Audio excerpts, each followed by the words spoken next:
Olá, boa noite. Seja muito bem-vindo ao ND, que hoje vai falar sobre o Dia Mundial Sem Tabaco. Fumantes apresentam risco 14 vezes maior de agravamento da pneumonia causada pela Covid-19. E sobre esse assunto, a gente conversa hoje com o cardiologista Dr. Luiz Cláudio Mendes Carvalho. Tudo bem, doutor? Boa noite. Seja muito bem-vindo. Boa noite, muito obrigado pelo convite. Estou à disposição para os esclarecimentos que forem necessários em relação ao tema. Vamos começar então com esse item, doutor. Estudos mostram que fumantes têm risco 14 vezes maior de agravamento da pneumonia causada pela Covid-19 em comparação com não fumantes. O que esse número representa? A gente sempre fala muito mal do cigarro, né? Dá para falar um pouquinho mais agora em relação a isso?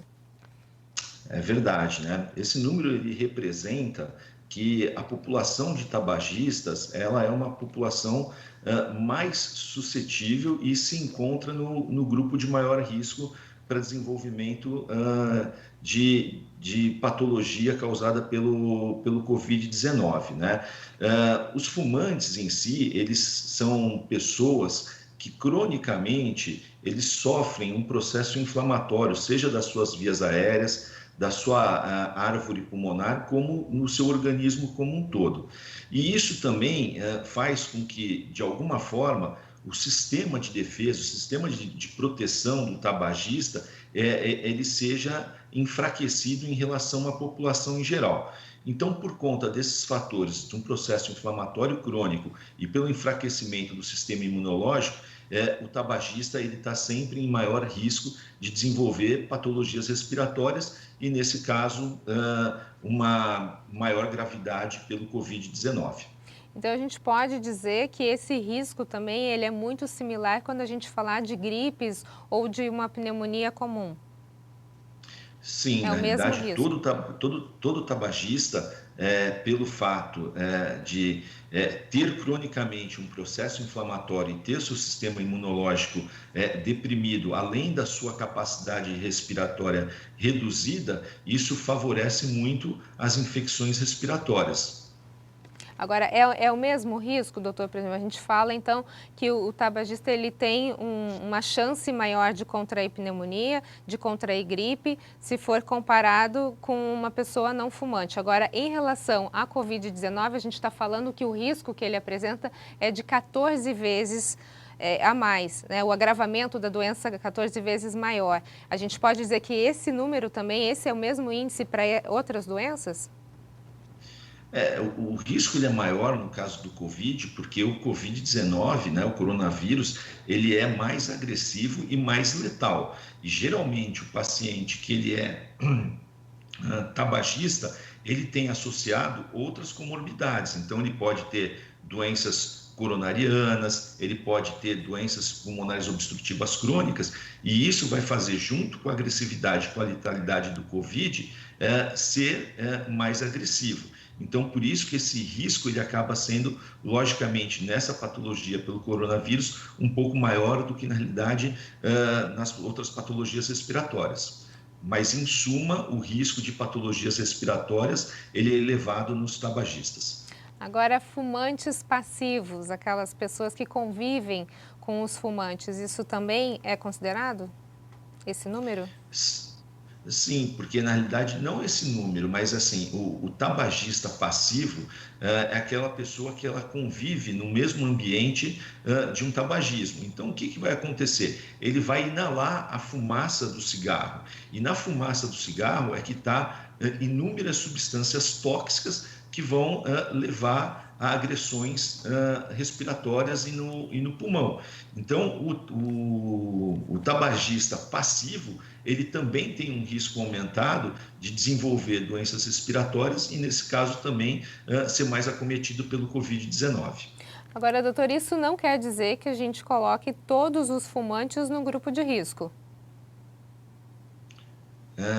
Não, todos os fumantes, na realidade, eles já apresentam um maior risco para essas doenças. Logicamente, você vai ter aquela pessoa que só fuma e ainda não tem nenhum tipo de comorbidade associada, e você vai ter fumantes que vão ter comorbidades associadas, como eu falei, por exemplo, doenças cardiovasculares associadas, hipertensão, pessoas que já têm insuficiência cardíaca, infarto. Então, o tabagista, quando ele tem outras comorbidades, aí o risco dele é maior, comparado com o tabagista sem outras comorbidades. Mas é importante lembrar que é muito difícil você ter o tabagista que não tenha nenhuma comorbidade associada. Falando agora um pouquinho da questão da recuperação, doutor, como é que é a recuperação, então, de um fumante de Covid-19? A gente pode comparar, de repente, a mesma recuperação de um jovem não fumante, por exemplo? A gente sabe que tem alguns itens, né, que a gente precisa observar quando a gente fala de recuperação. A idade é um dos fatores. Agora, se a gente tem em vista só a questão do tabagismo, a gente pode dizer que a recuperação ela é mais lenta, mais demorada ou talvez ineficaz?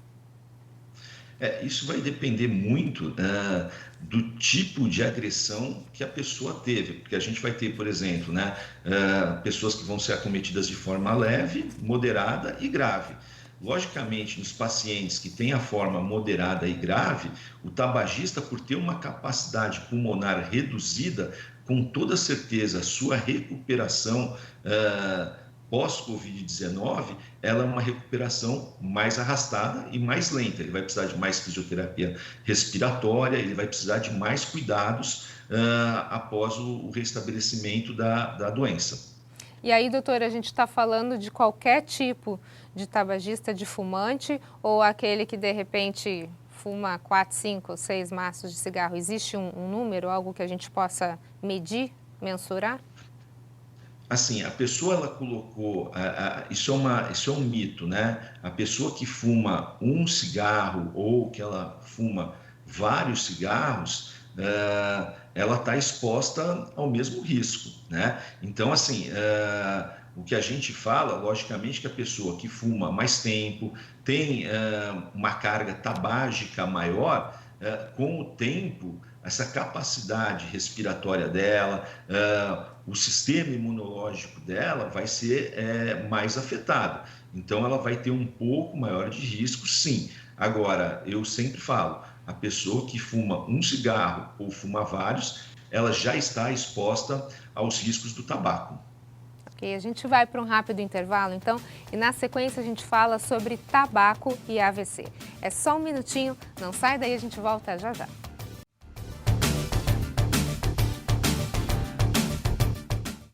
O ND está de volta e o nosso assunto de hoje é o Dia Mundial Sem Tabaco, comemorado agora no próximo dia 31 de maio.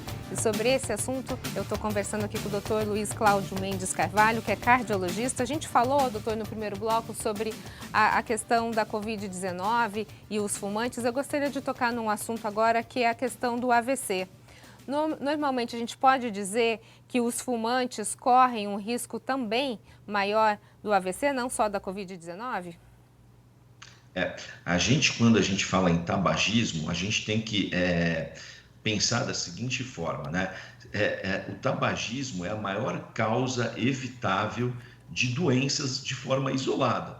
Então, assim, o tabagismo, o cigarro, ele traz inúmeras doenças, mais de 50 doenças podem ser associadas ao tabagismo.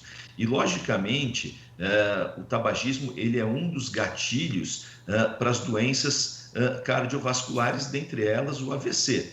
E por que isso ocorre? Porque, como eu já falei anteriormente, o cigarro ele causa uma inflamação sistêmica. E o que vai acontecer? Dentro das nossas artérias existe a parede interna das artérias, ela chama endotélio. E esse endotélio ele vai secretar uma substância, que é o óxido nítrico, que vai ajudar as artérias elas dilatarem ou contraírem. A partir do momento que você fuma, ocorre um desequilíbrio nesse endotélio. A pessoa ela para de secretar mais óxido nítrico e ela perde a capacidade de dilatação das artérias.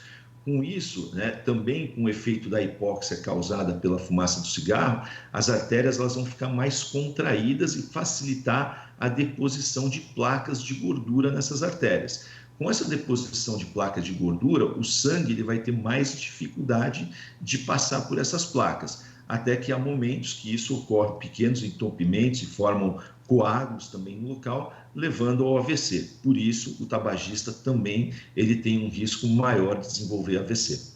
Agora a gente sabe da ligação muito forte, né, do Covid-19 com a questão da pneumonia. A gente pode também estabelecer essa relação Covid-19 com AVC?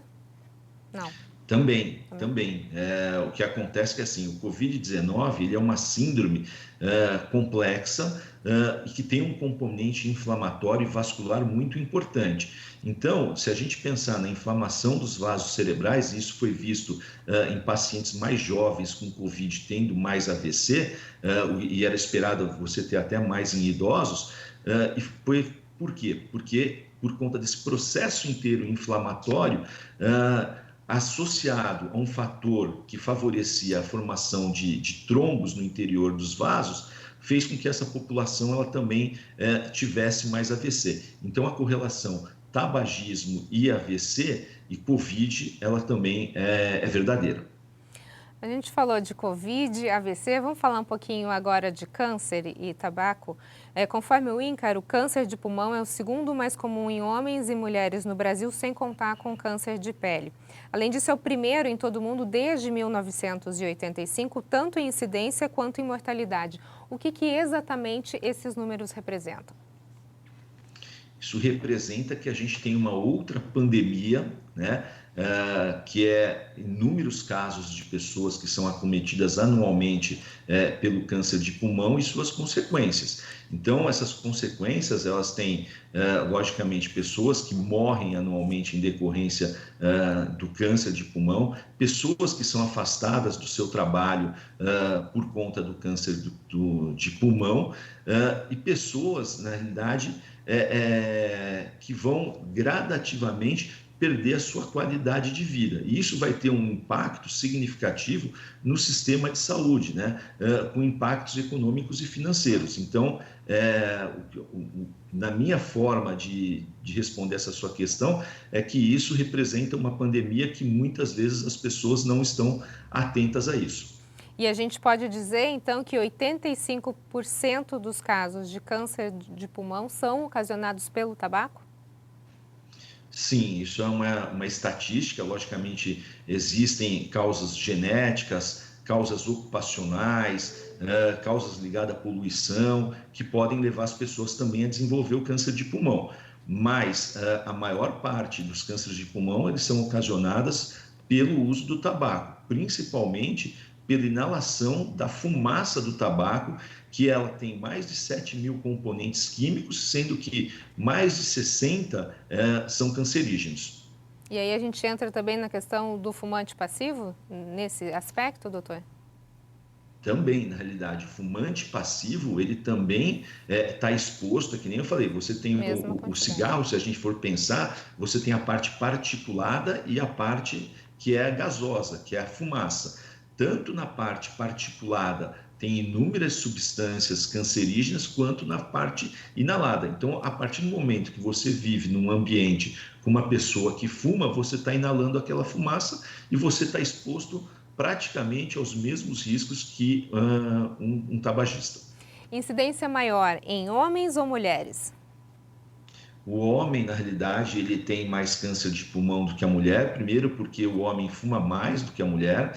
Segundo, porque o homem ele também tem algumas atividades ocupacionais que está em contato com substâncias que são cancerígenas. Então, o homem ele está mais exposto, sim, ao câncer de pulmão.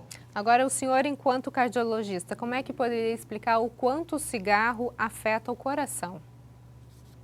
É quase o mesmo mecanismo que ocorre no AVC. Como eu falei, o cigarro ele é um gatilho para as doenças cardiovasculares maiores, dentre elas o AVC e o infarto agudo. E o mecanismo ele é semelhante, você vai ter a inflamação da camada interna da artéria, vai ter uma deposição maior de placas de gordura, uma dificuldade do sangue passar pelas artérias, e com isso, na realidade, vai em algum momento ocasionar uma obstrução completa do vaso, levando a um infarto agudo do miocárdio. Só para a gente finalizar, doutor, essa questão do câncer de pulmão, principalmente, a gente tem informações de que a taxa de sobrevida relativa em 5 anos para câncer de pulmão é de 18%, 15% para homens e 21% para mulheres.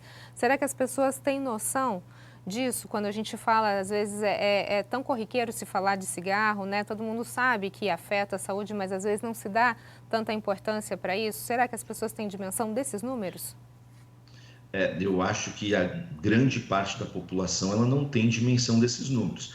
E é por isso que dias como esse, o Dia Mundial Sem Tabaco, ele tem esse objetivo de tentar disseminar informações para sensibilizar e conscientizar as pessoas que fumam e aquelas pessoas que estão próximas daquelas que fumam. Ok, a gente vai para um rápido intervalo e na sequência a gente fala um pouquinho mais sobre o Dia Mundial Sem Tabaco. É só um minutinho, não sai daí, a gente volta já já.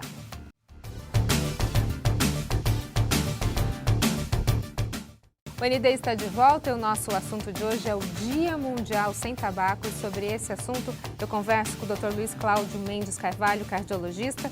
Doutor, a gente está falando sobre a importância da conscientização, né, do dia 31 de maio, o Dia Sem Tabaco. E uma informação aqui, conforme o Ministério da Saúde, o número de brasileiros que mantêm o hábito de fumar caiu 38% no período de 13 anos. É o que aponta dados inéditos do Vigitel. Quanto esse número é importante? A gente tem noção, esse decréscimo de 38% é importante?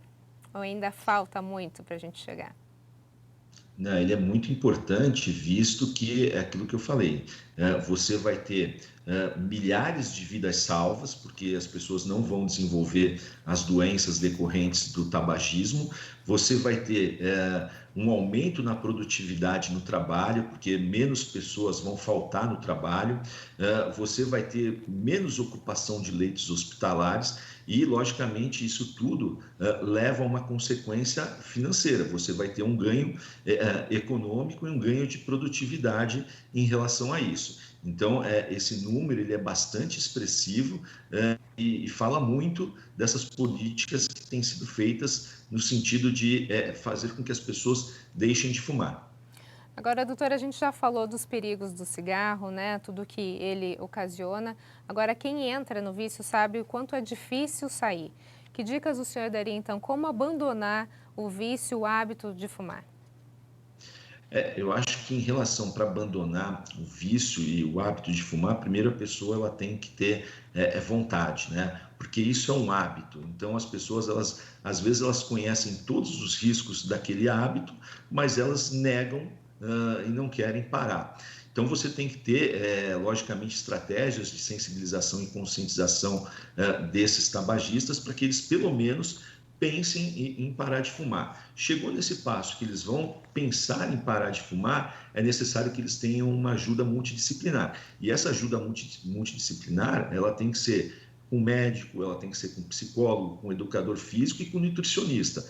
Todo esse pessoal dando um suporte para que o tabagista ele realmente ele ponha em ação o seu plano de interromper o tabagismo e também evite a recaída, porque a recaída ela é muito comum nessas pessoas. Então, o apoio psicológico é importante, o apoio do nutricionista, porque a pessoa, às vezes, quando ela para de fumar, ela tem uma tendência a engordar, o apoio, na realidade, do educador físico. Então, é um time que precisa apoiar essa pessoa que realmente ela quer parar de fumar. Mas eu lembro que aqui o mais importante é a vontade dessa pessoa realmente querer abandonar esse hábito. Quando a gente fala dos adesivos de nicotina, às vezes muita gente usa, e são paliativos ou isso pode fazer parte do que, entre aspas, a gente chamaria de tratamento do abandono?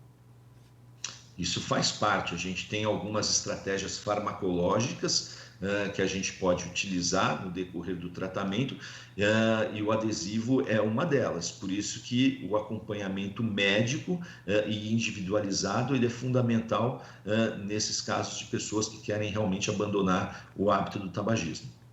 Doutor Luiz, a gente está no finalzinho do nosso programa. Gostaria de agradecer a sua presença, as suas informações e lhe dar a oportunidade, então, de fazer uma última conscientização para os nossos telespectadores. Eu acho que assim, eu gostaria de agradecer aqui a oportunidade e o que eu gostaria de realmente conscientizar as pessoas é que o fumo ele mata, o fumo ele reduz a expectativa de vida. O o fumo, ele influencia na nossa qualidade de vida no dia a dia, né? Ele afeta, por exemplo, você poder fazer uma atividade física, ele vai diminuir a sua capacidade física, ele vai diminuir a sua disposição, ele vai comprometer, às vezes, um desempenho sexual, já que às vezes ele leva à impotência. Então, assim, eu acho que toda hora é hora para parar de fumar. Então, se a gente pensar no câncer e todas essas outras disfunções que o tabagismo leva, você colocando na balança, a balança ela pende para que a pessoa interrompa o hábito de fumar. Ok, doutor, muito obrigada pelas suas informações. Sucesso aí. Obrigado. O ND fica por aqui, uma ótima noite para você. Fique agora com o Jornal da Band, fique bem, fique em casa. Tudo isso vai passar, a gente se vê. Até mais.